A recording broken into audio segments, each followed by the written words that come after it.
Народ сейчас ничем не удивишь. Видео столько в нете, что не знаю уже, даже Телеграм вот закидывает это приложение, открывает. Нечем уже кого-то удивить. Одна девушка сидит на лавочке, рядом пассажир какой-то, ее, наверное, похоже. Она: давай с тобой сфоткаемся. Ну, мол, нужны ж новые какие-то кадры, лица. Я отказал, я говорю: не, я этим не занимаюсь, мол.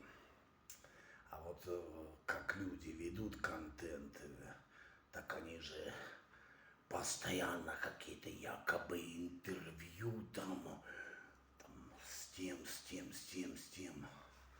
В итоге получается, как это, где вы их там наковыриваете, эти морды там в аулах, что ли, собираете.